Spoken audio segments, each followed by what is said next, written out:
Un grand designer américain a dit « Je ne crée pas des vêtements, je crée des rêves ». Le luxe est un secteur que nous affectionnons particulièrement. C'est pour cela que nous avons créé un fonds d'investissement en actions internationales nommé DGC Frank Muller Luxury Fund, qui fête aujourd'hui ses 3 ans. Beaucoup de définitions existent pour le luxe, mais ce n'est pas une généralité. Pour nous, le luxe va bien au-delà de l'achat d'un sac à main mythique, d'une montre à complications ou d'une voiture de sport. Le luxe, c'est également une expérience, un catalyseur d'émotions qui est très sensible à l'âge, la nationalité ou encore le sexe et les revenus d'un individu.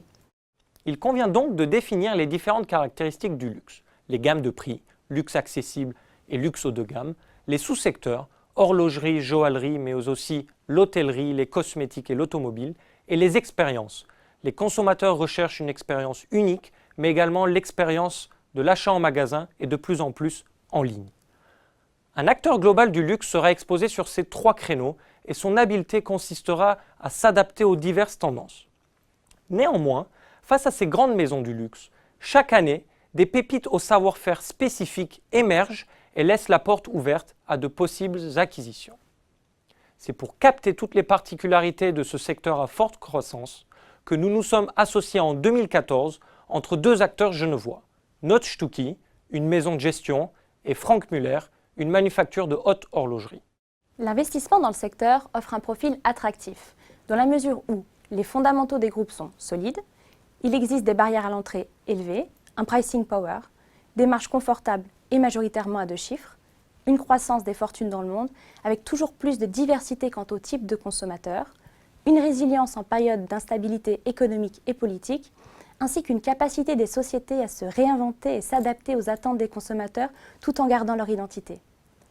De plus, le luxe n'est pas exposé à certains secteurs comme le pétrole ou les télécoms et est réputé pour traiter à des niveaux de valorisation supérieurs à la moyenne des indices boursiers.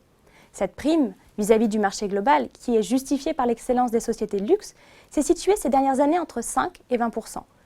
Nous restons donc attentifs aux valorisations et profitons d'une part des opportunités de marché lors d'une réduction de cette prime et devenons d'autre part très sélectifs lorsque le secteur traite à des niveaux élevés.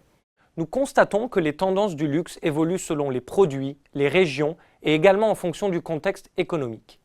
L'approche dynamique de notre équipe de gestion et son expérience sur le terrain permettent justement d'anticiper ces tendances et d'investir dans des sociétés saines, de qualité et avec de belles perspectives de croissance.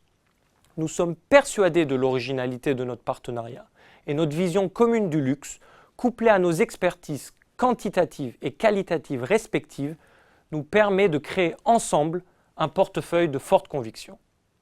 Et vous, aimeriez-vous investir dans le luxe ?